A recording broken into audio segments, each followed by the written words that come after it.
अब आपने तारीख निकलवा ली, आपने समय निकलवा लिया, आपने पल निकलवा लिया। डॉक्टर साहब, मैडम, इतनी बजे आप ऑपरेशन कर देना, इस तारीख को ऑपरेशन कर देना। तो अब कुंडली काम करेगी क्या? क्योंकि तुम्हारी मर्जी से बच्चा हुआ है, इतनी बजे कर देना, इतनी तारीख को कर देना। पहले परमात्मा की मर्जी से होता था, जब वो चाहता था तब दर्द उठता था और जापा होता था, तो कुंडली काम करती,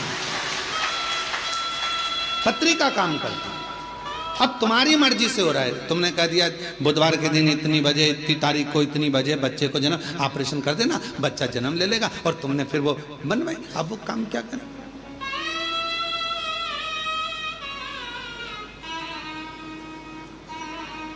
मृत्यु कौन सी श्रेष्ठ है? अब आप बताना, मौत कौन सी श्रेष्ठ है? रस्सी बांध के मर गए, वो मृत्यु श्रेष्ठ है क्या? बोलो बोलो। कुछ खा के मर गए, वो मृत्यु श्रेष्ठ है क्या? जम के बोलो। नदी में कूद के मर गए, वो मृत्यु श्रेष्ठ है क्या? रेल के अंदर कूद के मर गए, कुएं में मर गए, यहां मर गए, वो मृत्यु श्रेष्ठ है क्या? नहीं। मृत्यु कौन सी श्रेष्ठ है? जब कुछ भी तुमने गलत नहीं किया, ना सुसाइड का मन में विचार करा, पर परमात्मा स्वयं तुझे लेने के लिए मृत्यु लोक में आया और वो तुझे लेकर चले गया, वो मृत्यु श्रेष्ठ मानी गई है। वो मृत्यु श्रेष्ठ। अब तुम अपनी मर्जी से मर रहे हो, ट्रेन में बिना टिकट के चढ़ रहे हो, सीधी बात है ना, समझो उसको। तुम अपनी मर्जी से मर रहे हो, ट्रेन में बिना टिकट के चढ़ रहे हो, और अंदर जाकर टीटी से लड़ रहे हो कि नहीं हम तो यहीं बैठेंगे। टीसी क्या करेगा? धक्के मार देगा, चलो बाथरूम के उधर जाओ, शौचालय के उधर जाओ, और शौचालय में फिर वहां जाके बैठ गए, बदबू अलग आ रही, तकलीफ अलग, इधर से मूंगफली वाला, इधर से सामान वाला, धक्का मुक्की, कोई पानी ढोल गया और तुम्हारा पूरी दरी गीली कर गया, और तुम बार बार मुंह पे कपड़ा बांध कर बैठी हो। कितना कितना भोगना पड़ रहा है। क्यों? क्योंकि बिना टिकट के गई हो। जब तक वो तुम्हारा टिकट ना काटे तब तक मरने का प्लान मत बनाओ। बिना टिकट के जाओगे तो भोगना बहुत पड़ेगा, इतना भोगना पड़ेगा कि तुम भोगते हो। बिना टिकट के नहीं। कोई तुमसे कह दे मैं तो परेशान हो गया, मैं तो मर रहा हूं, मत मर भैया, बिना टिकट के जाएगा।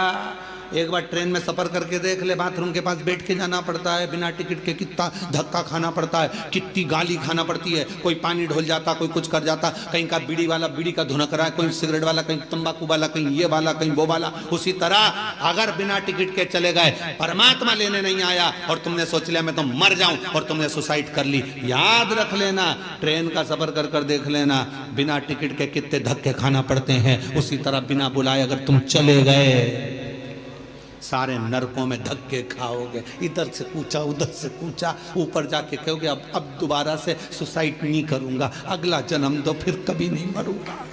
कभी।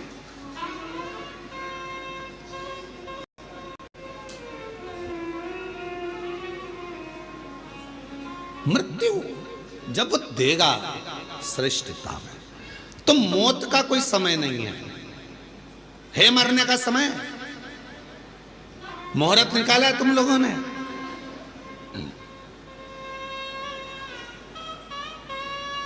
सारे महाराज जी से पूछते हो बताओ शादी का मुहूर्त, बताओ जन्म का मुहूर्त, बताओ घर प्रवेश का मुहूर्त, बताओ सोना खरीदने का मुहूर्त, बताओ लक्ष्मी पूजन का मुहूर्त, बताओ दिवाली पूजन का मुहूर्त।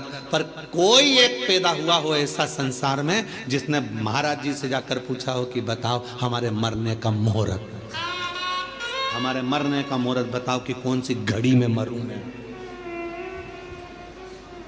कौन सी घड़ी में मैं अपने प्राणों को त्यागूं, कौन सी घड़ी में मैं मरूं, उसका मुहूर्त बताइए। कौन सी घड़ी में मरूं? घड़ी नहीं देखी जाएगी, वो तो तुम्हारा पुण्य और पाप देखा जाएगा, उसके अनुसार तुम्हारा प्राण छूट जाएगा। 21,600 श्वास जो तुम्हारे शरीर से रोज निकल रही है, कौन सी श्वास आखिरी होगी किसी को नहीं मालूम। इसलिए जैसे मरने का समय नहीं मालूम, मरने का मुहूर्त नहीं मालूम, मरने का दिन नहीं मालूम, मरने की तिथि नहीं मालूम, कब जाना पड़ जाए, उसी तरह शंकर भगवान के पूजन की कोई तिथि, कोई बार, कोई समय मत देखो, कोई समय मत देखो। शिव को जब भजोगे तब शिव तुम्हारे पास में होगा, शंकर तुम्हारे नजदीक में होगा। शिव को तुम जब भजना चाहो, जब तुम्हारा मन, जब तुम्हारा दिल कर जाए, तब शिव को बात।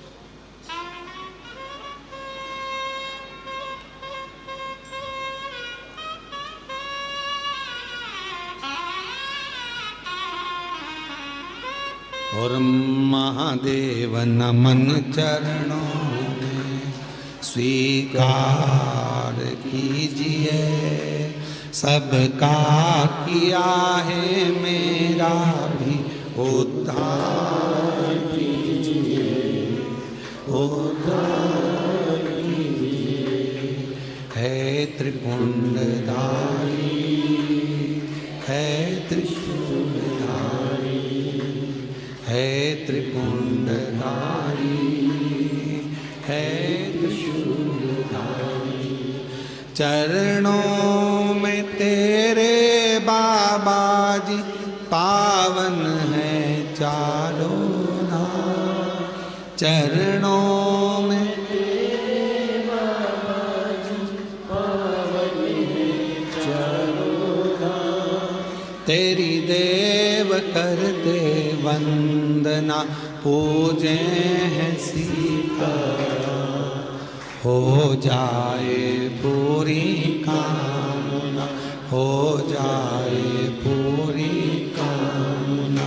उपकार कीजिए, सबका किया है मेरा भी उद्धार कीजिए, उद्धार कीजिए।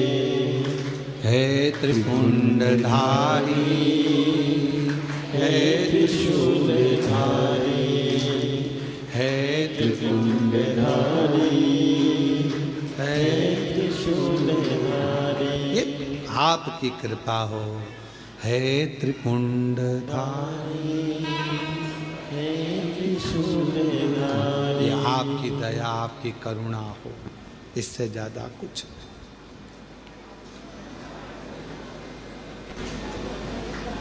कोई समय शिव को पुकारने का नहीं है कि इस समय पर भगवान को पुकारोगे तो जल्दी आएगा।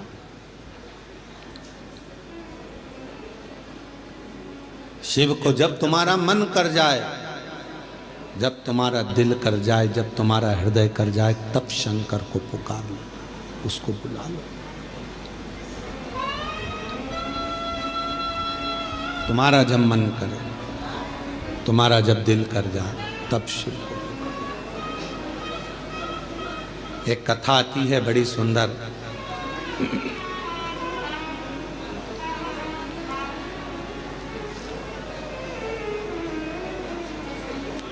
एक बार माँ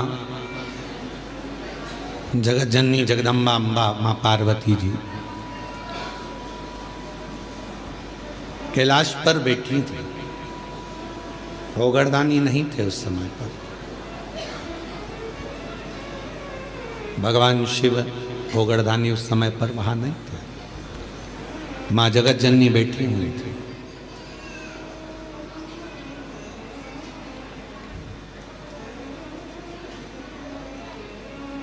एक बूढ़ा ब्राह्मण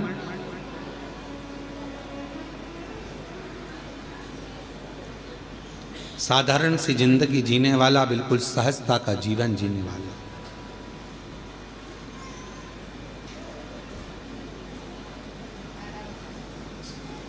अपने काम में चलते चलते चलते चलते जा रहा। रोज उसका नियम था भगवान की भक्ति करना, स्मरण करना, जप करना, पाठ करना। शाम का समय था, देख नहीं पाया, ध्यान गया नहीं, और मालूम पड़े कि उसके चरण एक खड्डे में गिर गए और खड्डे में पड़ने से उसका पांव टूट गया, शरीर में चोट लग गई। उसके घर के लोगों ने उसको घर में ले जाकर सुला दिया। बहुत दिन तक वो घर में ही पड़ा रहा, घर में। जगत जननी जगदम्बा अम्बा माँ पार्वती जी ने देखा कब से पड़ा हुआ है ये, कितने दिन से पड़ा हुआ है, शिव जी को इसका ध्यान नहीं है क्या?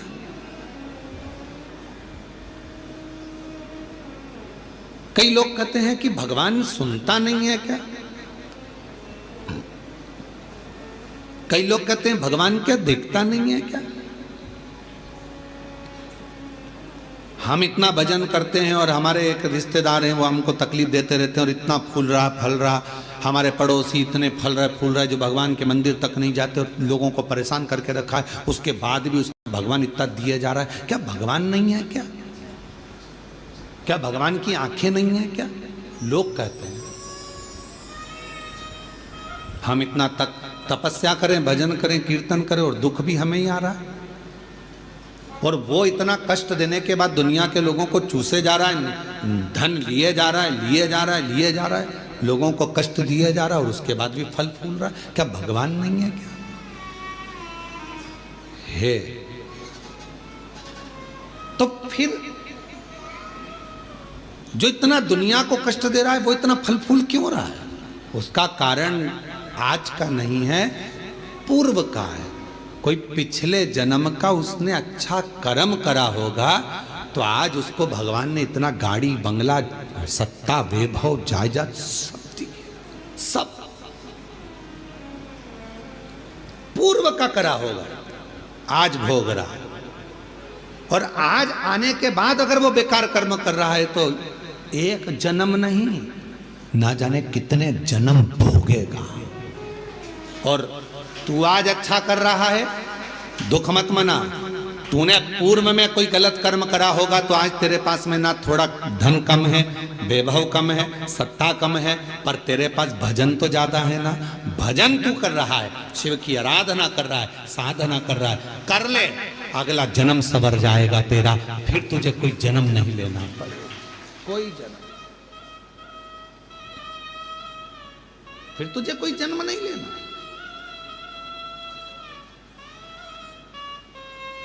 पार्वती जी की आंखों में जल भर गया कि कितना साधारण ब्राह्मण है और इतना इतना तप करने वाला, इतना साधना करने वाला, पूजन करने वाला, पांव टूट गया, शरीर टूट गया और पड़ा हुआ है। शिव जी का ध्यान नहीं है क्या? थोड़ी देर बाद भगवान शंकर आ गए, पार्वती जी उनसे रूठ कर बैठ गए। क्यों? क्योंकि भक्तों की दशा नहीं देखी गई, भक्तों की दशा नहीं देखी गई, माता से रूठ कर बैठ गए। शिव जी ने पार्वती जी से कहा, क्या बात है जगत जननी, तुम आज रूठी हुई सी दिखती हो। प्रभु आप इतने बड़े दयालु है, भगवान ने आपको 3-3 नेत्र दिए हैं, उसके बाद एक ब्राह्मण भक्त की दशा नहीं देखी जा रही तुमसे? जो रोज मंदिर जाता था, रोज भजन करता था, उसके पांव में चोट लग गई, कमर टूट गई, पांव टूट गया, वो पड़ा हुआ है पलंग पर, उसकी दशा नहीं देखी जा रही तुमसे? उसके पांव सही नहीं कर सकते, उसकी कमर सही नहीं कर सकते? शिव जी ने कहा, पार्वती कमर और पांव तो मैं एक बेलपत्र दूं उसको और खाएगा और वो ठीक हो जाएगा, पर मैं चाहता हूं कि थोड़ा समय वो पलंग पर पड़ा रहे, थोड़ा समय वो पलंग पर रहे, पलंग पर पड़ा रहे। हाँ, वो तुम्हारे को भज रहा है, तुम्हें जप रहा है, तुम्हारी आराधना कर रहा है और तुम कह रहे हो उसको पलंग पे पड़े रहने दो। हाँ पार्वती जी, उसको पड़े रहने दो। पार्वती जी कहने लगी, अगर तुम उसको अच्छा नहीं करोगे तो मैं चली जाऊंगी और मैं ठीक कर कर आऊंगी। शिव जी ने कहा, पार्वती मेरा कहना मान लो, उसको पलंग पर पड़े रहने। नहीं, अब पार्वती जी नहीं मानी और पार्वती जी ने जाकर एक बूढ़ी का रूप रखकर उसको, पार्वती जी ने थोड़ा सा जल पिलाकर उसको पूरा स्वस्थ कर दिया। जैसे ही वो स्वस्थ हुआ, 4 दिन निकले, वो 4 दिन बाद निकल कर जा रहा था, वन से एक सिंह आ गया और शेर आकर उसको खा गया और उसका जीवन समाप्त हो गया। पार्वती जी ने कहा, जिसको मैंने ठीक करा था वो तो मर गया, मर गया, सिंह ने खा लिया, प्राण छूट गए उसके, वो मर गया। शिव जी के पास गई पार्वती जी, वो मर गया प्रभु जिसको मैंने ठीक करा था उसके प्राण छूट गए। शंकर भगवान कहने लगे पार्वती तुम जान नहीं पाई मुझे, हे जगत जननी मैं काल अधिपति महाकाल हूं, मैंने उसकी मौत को देख लिया था, इसलिए तुझसे कहा था कि इसको पलंग पर पड़े रहने दे। ये पड़ा रहता इसकी मौत टल जाती और ये ठीक होकर फिर अपने काम में लग जाता, पर तूने चलने नहीं दिया। आप में से कई लोग हैं ऐसे जो भगवान को दोष देते हैं, कई लोग कथा श्रवण करने वाले भी ऐसे हैं जो परमात्मा को दोष देते हैं। हम इतना पूजन पाठ करते हैं तो दुखी हैं, हम जल चढ़ा रहे हैं तो दुखी हैं, हम मंदिर जा रहे हैं तो दुखी हैं, वो व्यक्ति इतना फल फूल रहा है, वो ऐसा कर रहा है, हम दुखी हैं। हम नाना परमात्मा को धन्यवाद देना कि मैं तेरी निगाह में हूं, मैं तेरी निगाह, धन्यवाद दो। थोड़ा सा कष्ट आ गया तो रोना नहीं, भगवान को धन्यवाद देना कि कोई बड़ा दुख आने वाला था, थोड़े से दुख पर निकाल दिया। हाथ में लग गई, पांव में लग गई, घर में पड़े हो ना, तो परमात्मा चाहता है कि तेरे साथ कोई घटना घटने वाली थी तो निपटने वाला था, इसलिए हाथ पैर तोड़कर तुझे घर के अंदर पटक दिया कि तेरी जिंदगी बच जाए, तुझे कहीं जाना ना पड़ जाए। छोटी सी तो निकाल दिया, छोटी सी।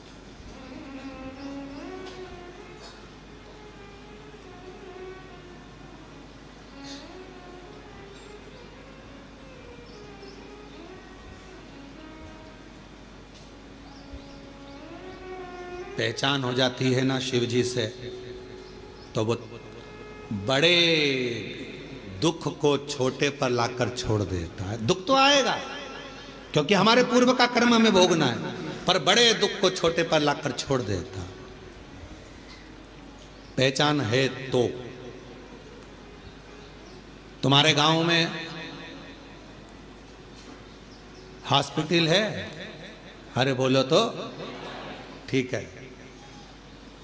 हॉस्पिटल में डॉक्टर साहब हैं, नर्स मैडम, ठीक है। डॉक्टर से पहचान है, नर्स से पहचान है, नहीं है तो कर लो।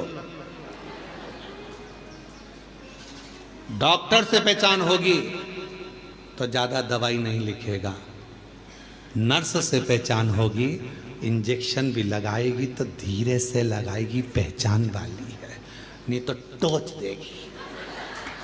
बोलो सही है कि गलत है? हॉस्पिटल में जाते हैं, बच्चा को रोना आता है, मैं इंजेक्शन नहीं लगवाऊंगा, मैं इंजेक्शन नहीं लगवाऊंगा, मैं सुई नहीं लगवाऊंगा। पापा कहते हैं अपनी पहचान वाली है, आंटी है पहचान वाली है तो चिंता मत कर, बिल्कुल दर्द नहीं होगा। और उसने तुरंत थोड़ा सा मला लगाया रुई का पुआ और धीरे से बात करते करते इंजेक्शन लगा दिया और रुई मल कर कह दिया बता तुझे दर्द हुआ? नहीं। क्यों? तेरे पापा से हमारी पहचान है बेटा, पहचान काम आती है इसलिए दर्द नहीं होने दिया। परमात्मा की पहचान कब काम आती है? जब दुख आता है, परमात्मा थोड़े में निकाल देता है, तब काम आता है। शिव जी पे चढ़ा एक लोटा जल कब काम आएगा? जब दुख आया और तुम्हारा दुख धीरे से निकल गया, तब भगवान कहेगा देख ले मैंने बहुत आराम से इंजेक्शन लगवा दिया, शांति से काम निकलवा दिया, दुख निकल गया, दुख तकलीफ निकल गई, कष्ट निकल गया, थोड़े से निकल, थोड़े से। और कोई पिछले जन्म के अच्छे कर्म मुझे बाबा तेरा, कोई पिछले जन्म के अच्छे कर्म मुझे बाबा तेरा, जहाँ सारी दुनिया झुकती है, जहाँ सारी दुनिया झुकती है, मुझे वो आली दरबार मिला, दरबार मिला। कोई पिछले जन्म के अच्छे कर्म मुझे बाबा तेरा मिला, कोई पिछले जन्म के अच्छे कर्म मुझे बाबा तेरा साथ मिला। ये कोई पूर्व का हमारा अच्छा भाव होगा, शिव जी से हमारी पहचान होगी। जो बड़ा दुख आने वाला था वो थोड़े पर निकल गया। डॉक्टर से पहचान होगी तो दवा कम लिखेगा, और अगर पहचान नहीं होगी तो पूरी थैली भरकर लिख देगा। इसलिए परमात्मा से पहचान कर लो तो दुख थोड़ा कम लिखेगा, सुख ज्यादा लिख देगा। उससे पहचान कर पहचान।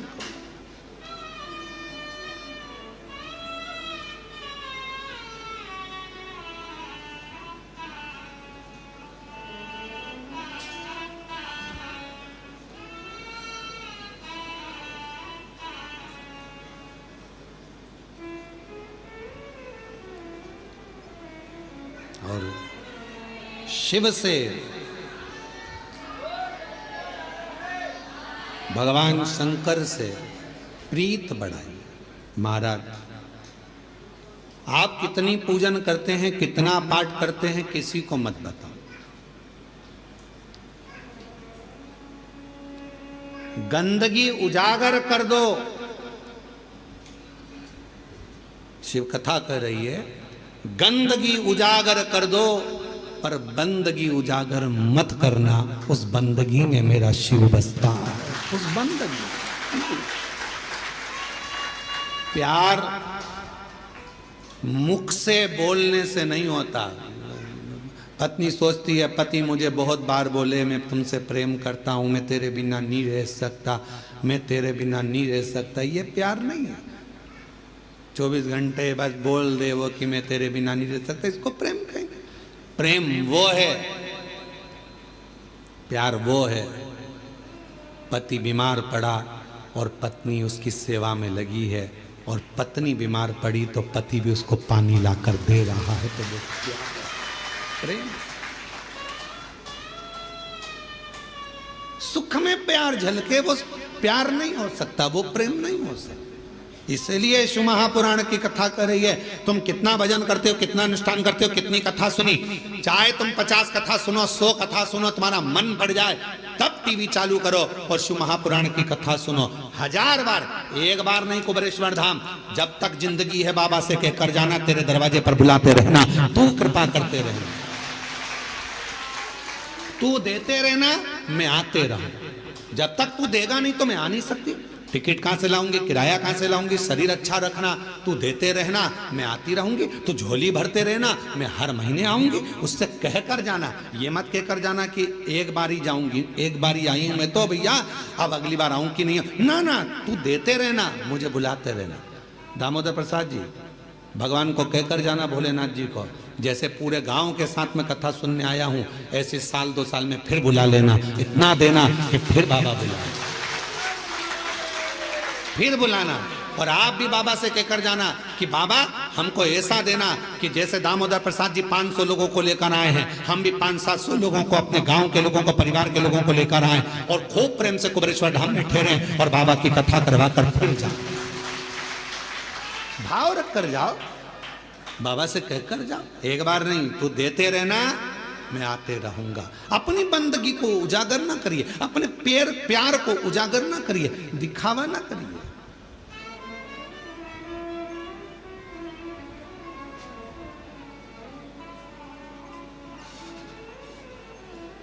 जो 50 रुपए के चाउमीन में प्यार दिखा देते हैं, जो 10 रुपए की पेट्रोल में मोटरसाइकिल पर घुमाकर प्यार दिखा देते हैं, वो प्यार नहीं होता। फिर हरिद्वार में जो अटैची मिलती है उसमें टुकड़े मिलते हैं, वो प्यार नहीं होता,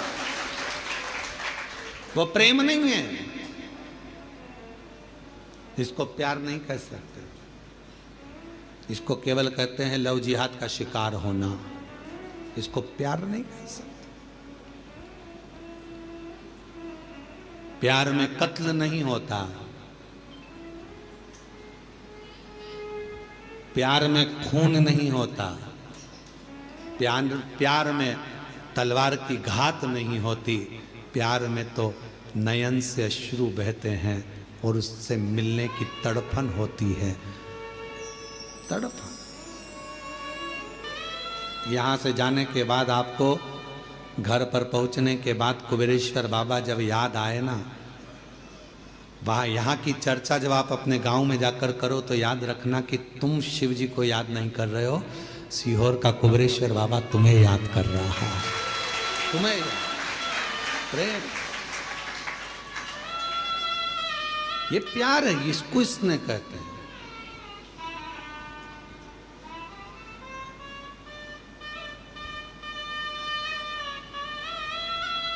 वो एक गीत की एक लाइन स्मरण आती है,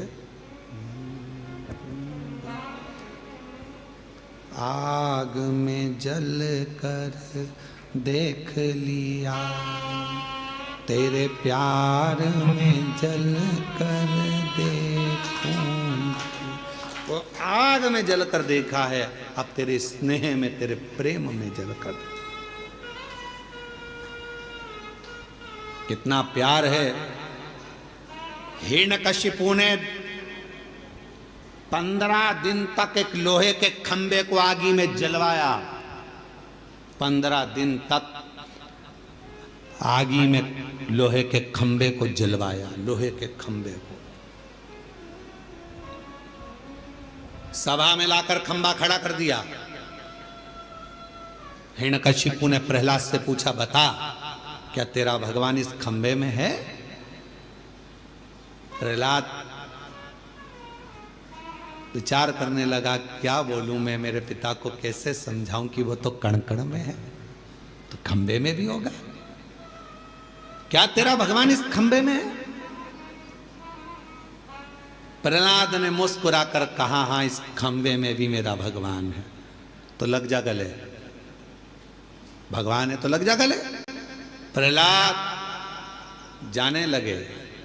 खंबे के पास धधकता हुआ अग्नि का लाल खंबा, और प्रहलाद ने गले लग लिया उस खंबे से। खंबा टूट कर गिर गया, नरसिंह भगवान प्रकट हो गए।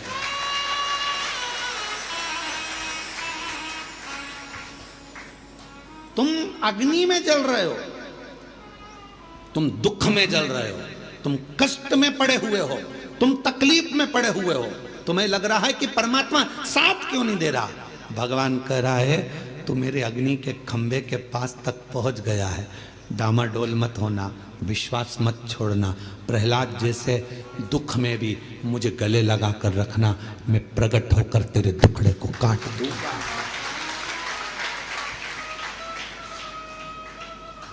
मैं दुखड़े को काट दूंगा।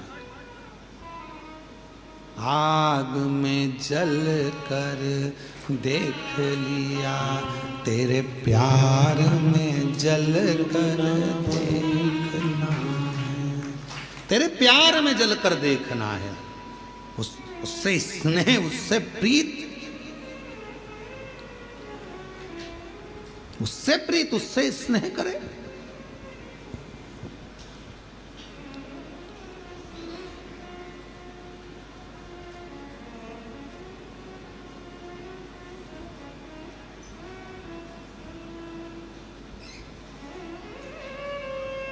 जिस दिन अपने भीतर का अहंकार जल जाएगा, अपने भीतर का काम जल जाएगा, आसक्ति वासना जल जाएगी। कितने सालों से लोग चिल्ला रहे गौ माता की जय हो, धर्म की, अधर्म का, प्राणियों में, विश्व का। कितने दिनों से चिल्ला रहे हैं विश्व का कल्याण हो। अब तुम इतनी बड़ी बात करते हो कि विश्व का कल्याण, और भोजन करने जाते हो तो लाइन में धक्का मुक्की करते हो। जब तुम्हारे भीतर यह भाव प्रकट हो गया कि विश्व का कल्याण हो, तो पास वाले को, बूढ़े व्यक्ति को, बुजुर्ग को, बच्चे वाली माता को, कोई बूढ़ी माँ को, कोई स्त्री को थोड़ा आगे कर दो। ले जी तुम चली जाओ। खाते समय अपना कल्याण हो, कमाते समय अपना कल्याण हो, झूठ बोलते समय अपना कल्याण हो, फिर विश्व का कल्याण कहां गया? केवल चिल्लाने से काम चलेगा? विश्व का कल्याण हो। शिव पुराण स्वीकृत नहीं करते। जितना बोलो उतना अपने ऊपर अमल भी तो करो। विश्व का कल्याण हो तो पहले आप अपने कल्याण की भावना छोड़ो, पहले विश्व कल्याण की भावना पकड़ो। आप दूसरे को भोजन कराइए, प्रेम से उसको जब भोजन कराओगे तो निश्चित है आखिरी में अगर कोई भोजन कराने वाला नहीं भी मिलेगा तुमको, तुम्हारे लिए, तो वो परमात्मा को आकर भोजन कराना पड़ेगा, कराएगा। आप कामना तो शुद्ध रखिए। कितने सालों से लोग कर रहे हैं। गौ माता की जय हो। आज गोपाष्टमी का दिन है। संपूर्ण देशवासियों से निवेदन करूंगा, संपूर्ण देशवासियों से कहूंगा कि कुछ मत करो, कम से कम एक पत्र कम से कम राष्ट्रपति और प्रधानमंत्री के नाम पर लिखो और उनसे कहो कि भारतीय पाठ्यक्रम में गौ माता का भी एक चैप्टर सब्जेक्ट में आना चाहिए। गाय का एक चैप्टर सब्जेक्ट में आए। पहले आते थे हमारे बचपन में गाय का निबंध आता था, अब धीरे धीरे गाय का निबंध खत्म कर दिया। गौ माता पर निबंध लिखवाना बंद कर दिया। लोगों ने अपना निबंध चालू कर दिया, इनका लिखो उनका लिखो, गाय का निबंध बंद कर दिया। कम से कम बच्चों को मालूम तो पड़ता था कि गाय के 2 आंख होती है, 2 सींग होते हैं, 4 थन होते हैं, गाय का दूध कितना पौष्टिक होता है, गाय माता चारा खाती है, कैसे भगवान उसके अंदर बसते हैं, ये उसको मालूम पड़ता था। बच्चे की छोटी सी लाइफ में उसे गौ माता के बारे में ज्ञान होता था। आज के जमाने में कुत्ते पर निबंध लिखाया जाता है और गाय को छोड़ दिया जाता है। कहां गई गौ माता? कुछ नहीं कर सकते। तो गौ माता के लिए आज गोपाष्टमी के दिन एक नियम तो बनाओ कि भारतीय पाठ्यक्रम में गौ माता के लिए भी एक किताब होना चाहिए, एक सब्जेक्ट होना चाहिए और गाय पर निबंध लिखा हो। चाहे गाय पर कोई सब्जेक्ट बने जिससे बच्चे पढ़ें, तो धीरे से उनके अंदर गौ माता के प्रति भाव जागृत होगा। आज के समय में गौ माता के प्रति लोगों का भाव वो नहीं है। दूध निकाला, छोड़ दिया, धक्के खा रही है।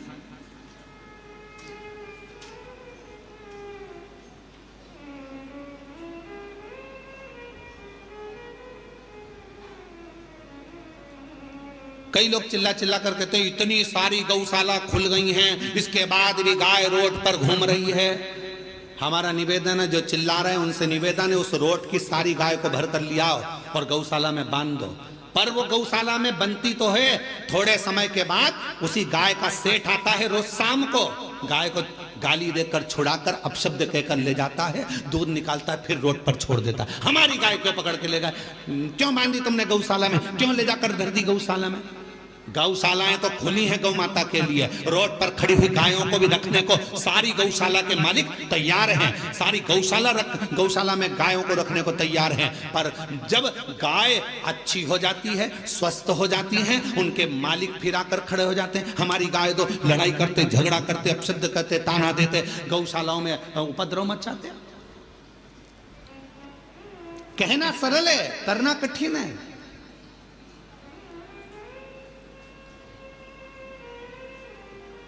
गौ माता के लिए गोपाष्टमी के दिन आप सबसे निवेदन है कि एक पत्र जरूर लिखो कि गाय को पाठ्यक्रम में जोड़ो। भारतीय पाठ्यक्रम में सब्जेक्ट में गौ माता को जोड़ो। पहली क्लास से लेकर 12th क्लास तक ही नहीं, कॉलेज तक गौ माता को जोड़िए और गौ माता पर एक सब्जेक्ट जोड़ो। गौ माता पढ़ोगे तो ज्ञान होगा।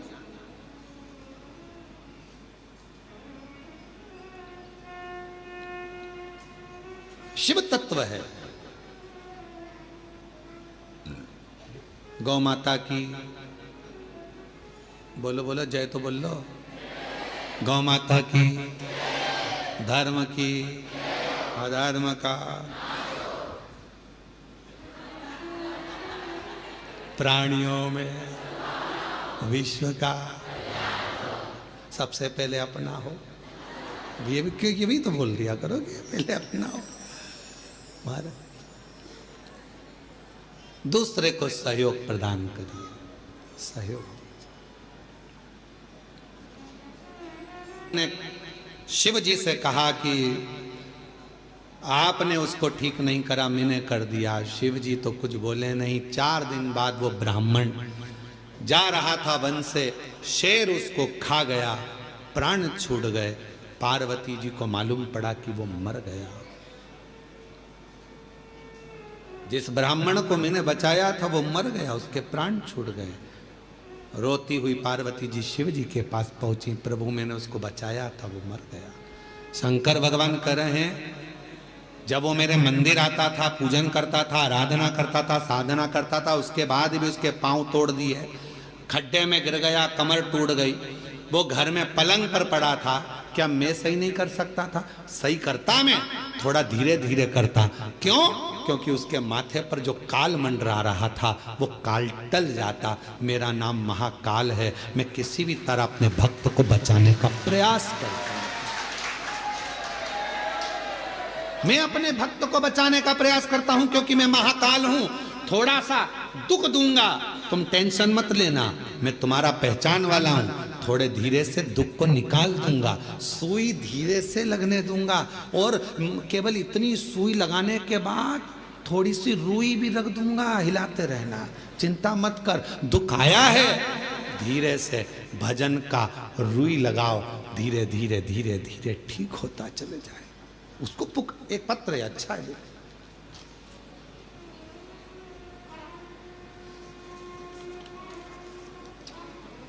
मनीष मीणा, मानसिंह, गिरधर लाल मीणा निवासी 77 Vinayak Bihar, D Harnathpura, Ravan gate, Kalwar road, Jaipur की रहने वाली है। कहीं बैठी हो हाथ हिला सकती हैं, और अगर कहीं बैठी हो तो आप ही हैं, ऐसा हाथ हिला दो। पीछे के रास्ते से आ जाओ, एक बेलपत्र ले जाइएगा। जयपुर की रहने वाली हूँ। मेरी पत्नी जिसका नाम विमलेश मीणा है, वह लगातार पिछले 4 वर्षों से एक कमर का दर्द हो गया था, जिसका डॉक्टर इलाज करे पर ठीक नहीं हुआ, ऑपरेशन का बोले पर मन नहीं करा। आखिरी में मेरी पत्नी विमलेश मीणा ने हर जगह इलाज करवाया, कोई संतोषजनक जवाब नहीं मिलने पर तंग हो गई। फिर उसको किसी ने आपकी शिव पुराण की कथा के महत्तम के बारे में बताया। फिर वह आपकी कथा धीरे धीरे मोबाइल में सुनने लगी। फिर उन्होंने भी मुझे आपकी शिव पुराण कथा इनको सुनने का महत्व बारे में बताया, आपके बताए हर उपाय करने के बारे में बताया। फिर मैं और मेरी पत्नी साथ में आपकी शिव पुराण की कथा ऑनलाइन YouTube पर सुनने लग गए। और हमारे घर के बिल्कुल सामने ही भोले बाबा का मंदिर है, जिसमें प्रति